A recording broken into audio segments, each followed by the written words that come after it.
à tous, aujourd'hui nous allons parler de l'effet mist.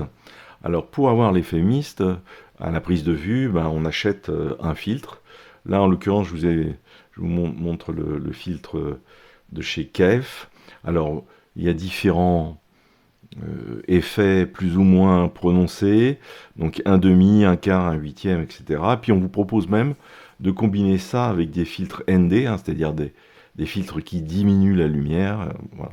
Et vous en avez pour tous les diamètres d'objectifs. Mais en fait, avec Photoshop, on peut faire exactement la même chose pour moins cher. Enfin, pour moins cher, vous payez quand même votre licence à Adobe. Pour commencer, je vais vous montrer une des propriétés du flou gaussien par rapport au flou de surface et comment on utilise l'un ou l'autre selon les besoins. Donc là, vous avez exactement la même photo d'un côté comme de l'autre. Et donc sur le flou de surface, je vais l'appliquer. Moi, j'ai préparé des choses, évidemment. Vous voyez, les contours sont nets autour du flou de surface. Et si je mets en place le flou gaussien, eh bien, vous voyez, ça bave un peu sur les côtés. Alors, quand on fait du montage, on n'aime pas le flou gaussien parce que on ne peut pas le faire directement, il y a des astuces. Si vous avez fait une sélection, le flou de surface est intéressant parce qu'il va respecter votre sélection. Voilà.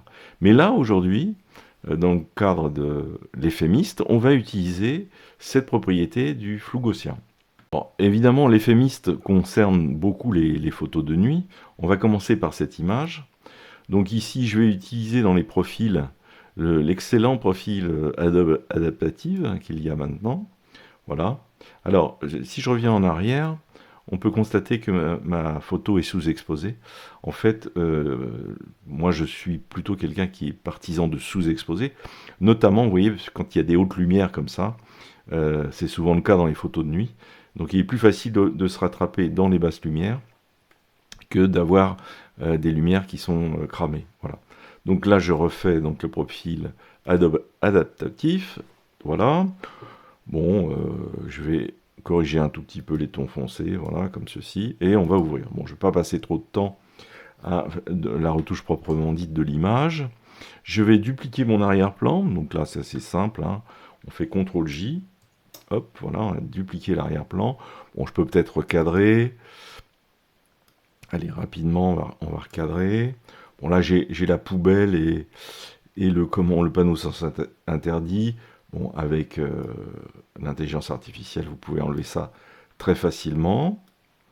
Ok, et puis voilà, je vais faire un format comme ça pour être centré un petit peu sur cette table qui est un petit peu le sujet de la photo. Je valide, ok. Donc voilà, maintenant que l'image est prête, on va pouvoir passer à l'effet mist. Alors, vous remarquerez qu'au passage, crêpes et pâtes, là, sont éclairés, burger ça marche plus, et bière ça ne marche plus, même pizza ici ça marche plus. C'est dommage, on aurait eu encore un petit peu plus d'éléments. Donc le jeu consiste à aller sélectionner les hautes lumières. Donc pour ça je fais sélection, plage de couleurs, je prends les tons clairs, et ici, eh bien, je vais jouer sur la tolérance et la gamme. Alors la gamme, c'est toute l'image ou uniquement les hautes lumières. Donc là, je vais chercher moi plutôt les hautes lumières. Voilà, et la tolérance va me permettre encore de sélectionner un peu plus la zone.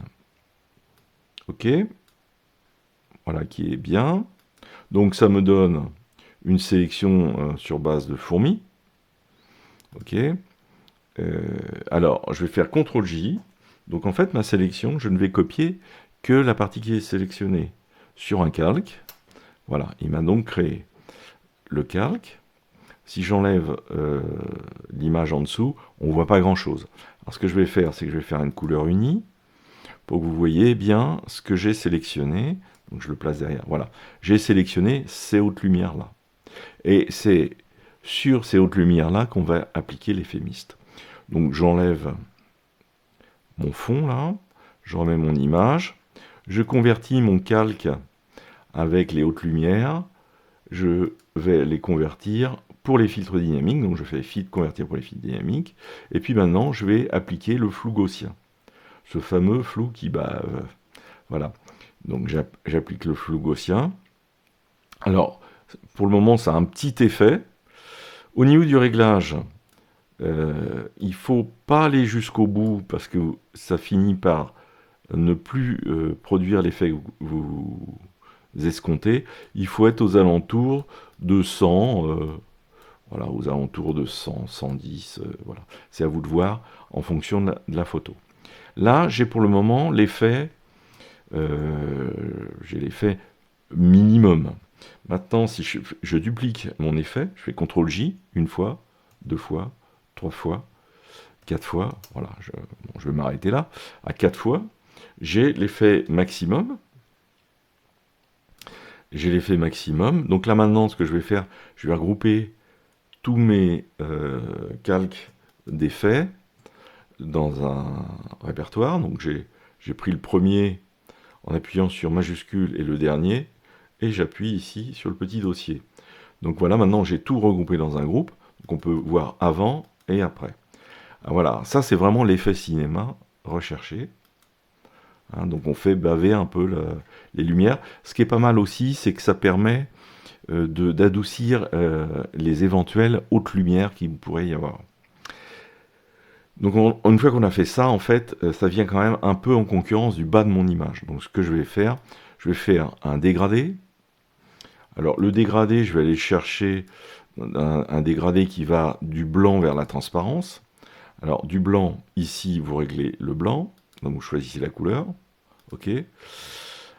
À l'inverse, là, il n'y a rien besoin, puisque ici, en haut, on est à 0% d'opacité, c'est-à-dire qu'on est en transparence. Si je viens ici, je suis à 100% d'opacité. D'accord? Donc je vais appliquer un blanc vers la transparence. Je fais OK. Au lieu de l'appliquer en linéaire, je vais l'appliquer en réfléchi. Et puis, alors, là, il y a un petit problème, il y a un bug sur Mac, mais ça fait des années que ça dure. Je vais être obligé de fermer, d'accord, et de réouvrir en cliquant sur le calque, de réouvrir le fond en dégradé pour pouvoir le déplacer. Bon, c'est comme ça, c'est un bug. Ok, donc là je suis en réfléchi, donc je peux régler l'échelle. Alors pour que vous voyez bien où est le trait, vous voyez, je peux régler l'échelle, et donc je vais régler sur mon sujet. Ok, alors mon sujet est les gens à la table et les gens debout. Donc ça, je le passe en mode lumière tamisée, voilà, comme ceci. Alors si vous estimez que c'est trop fort, vous pouvez toujours réduire l'opacité, voilà. Donc là, je suis venu réactiver un peu l'image de manière à ce qu'il n'y ait pas une concurrence entre le sujet et puis les hautes lumières, parce qu'en fait, l'œil est très attiré par les hautes lumières. Donc là, maintenant, je peux faire un calque courbe pour harmoniser l'ensemble. Donc ce que je vais faire, je vais rajouter un petit peu de contraste en déplaçant ici. Voilà, je vais rajouter un petit peu de contraste parce qu'on a tendance à perdre du contraste avec le dégradé. Et puis ici, sur les hautes lumières, eh bien, je vais faire péter un peu l'image, voilà, comme ceci. Ok. Après, c'est une affaire de goût, c'est vous qui voyez. Donc si on fait avant et après, on a une ambiance qui est une ambiance cinématographique. Si je trouve que l'effet mist est trop fort maintenant, je peux toujours retourner dans le groupe 1, là, hein, où je peux mettre que c'est l'effet mist, voilà, et puis baisser l'opacité. Voilà. Je peux baisser un peu l'opacité pour que ça soit pas trop clinquant. Voilà, donc voilà un petit peu comment on peut faire. On va regarder un autre exemple maintenant. Alors voici une autre image à laquelle on va appliquer le même effet. Alors je vais remettre l'image dans sa forme initiale. Voilà. Donc sur cette image, alors vous voyez en bleu, hein, ce sont les zones sous-exposées. Hein, donc ici vous avez en haut sur l'histogramme la possibilité d'enlever ou de mettre la sous-exposition. Ok. Et donc je vais appeler le profil adaptatif. Voilà, qui va commencer à me régler mon image. Bon, elle est pas mal, je vais juste retoucher un peu les tons foncés, comme ceci. Je ne vais pas passer trop de temps. On va ouvrir tout de suite et on va aller appliquer l'effet. Donc je duplique mon arrière-plan, CTRL-J. Et là maintenant, je vais faire sélection, plage de couleurs, les tons clairs, et là je règle la tolérance et la gamme selon ce que je veux. Bon, voilà, donc là j'ai sélectionné les hautes lumières. Alors ça m'a sélectionné aussi un peu le personnage là, parce qu'elle a une chemise blanche, et donc ça a été sélectionné un petit peu. Donc là il y a plusieurs moyens. Le premier c'est de prendre le lasso, et puis de détourer les parties que l'on ne veut pas voir affectées, voilà, désélectionner. Hop, voilà qui est fait. Donc maintenant je fais CTRL-J. Je vais juste vous montrer, en mettant une couleur unie en arrière-plan, ce que j'ai sélectionné. Voilà, j'ai sélectionné ça. OK. Donc je peux enlever l'arrière-plan. Et là maintenant, je vais dans Filtre, Convertir pour les filtres dynamiques. Et maintenant je fais Filtre, Flou, Flou gaussien. Et j'applique donc le flou gaussien à 100, 90. Ça dépend vraiment des images, hein. Mais une chose est sûre, c'est que complètement à droite, ça n'a pas de sens, hein, et ça va vous enlever complètement l'effet. OK. Et maintenant, il me suffit simplement de dupliquer en faisant CTRL-J une fois, deux fois, trois fois, quatre fois, cinq fois, selon votre envie. Voilà, j'ai dupliqué l'effet. Je vais tout regrouper dans un fichier. Donc je prends le premier calque qui est sélectionné et j'appuie sur majuscule et je sélectionne le dernier. Je viens chercher ici le petit dossier et hop, tout est passé dans un dossier. Donc on peut faire avant et après. Voilà, voilà, avant et après. Donc ça donne un aspect un peu magique, hein. Et donc là, maintenant, ce qu'on va faire, c'est qu'on va faire comme pour l'autre image. Comme on est un peu concurrencé par les hautes lumières, moi je veux me recentrer sur les deux personnages qui se trouvent ici à la table. Donc pour ça, je vais faire un dégradé radial qui va du blanc vers la transparence, comme ceci. OK. Alors comme d'habitude, hein, je ne peux pas le déplacer, on ne sait pas pourquoi. Donc je ferme et je re-rentre en double-cliquant sur le calque. Et là maintenant, je peux déplacer mon effet. Là, je peux régler l'échelle, plus ou moins forte. Alors pour le moment, on n'est pas en lumière tamisée, hein. Et vous pouvez passer maintenant en lumière tamisée. Alors vous pouvez le faire avant aussi. OK. Donc je vais faire avant et après. Vous voyez, je recentre sur ces deux personnages. Voilà, j'ai mon effet mist. Et si je fais avant et après par rapport à l'image initiale, j'ai ajouté un petit peu de magie. Voilà. Alors, autre possibilité, c'est d'utiliser un vignettage qui n'est pas un vignettage rond. Je vais faire un dégradé donc, qui va être un dégradé réfléchi, mais que je vais inverser. Vous voyez, le dégradé est au milieu là. Je vais l'inverser pour qu'il soit en haut et en bas. OK. Je passe ça en lumière tamisée. Et donc j'ai recentré un peu sur le sujet. Voilà. Alors, ça c'est une affaire de goût, hein, évidemment. Donc si je rentre dans le dégradé ici, je peux changer l'échelle, et puis que ça soit plus ou moins serré sur le sujet. Voilà. Ça c'est à vous de voir. Donc ça donne encore un petit effet plus nuit à l'image. Un dernier exemple avec cette image. Donc là, je suis en sous-exposition, comme d'habitude. Donc là, je vais choisir Adobe Adaptive Beta, hop, qui me donne ça. Bon, alors le problème de cette image, c'est qu'il y a beaucoup de bruit. Ça a été pris à ISO 800, comme c'est sous-exposé. Évidemment, il y a du bruit. Donc je vais faire une réduction de bruit pour commencer. Voilà, donc c'est parti. Voyons voir le résultat. Pas mal. Ok. Ensuite, autre problème sur l'image. Bah, pas vraiment. Ainsi peut-être la température. Bon, quand on est en éclairage de nuit, c'est souvent jaune.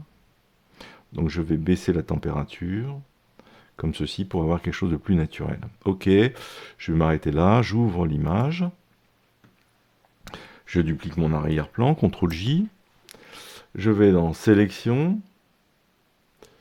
Plage de couleurs, et donc toujours ton clair, je vais chercher la tolérance, etc. Alors vous voyez par exemple, la zone où se trouve la nourriture, là, est considérée comme une zone très exposée. Donc je vais l'enlever. C'est-à-dire que je vais aller mettre un coup de lasso après pour enlever le personnage, la jeune femme, et puis tout l'avant-scène, pour ne garder que les lumières d'arrière-plan. Ok. Alors, la question qu'on pose souvent, c'est de dire, oui, mais on pourrait faire ça avec du radial, des choses comme ça. Oui, sauf que à chaque fois que vous avez une lumière là sur l'image, il faudrait faire un radial. C'est beaucoup, beaucoup de travail.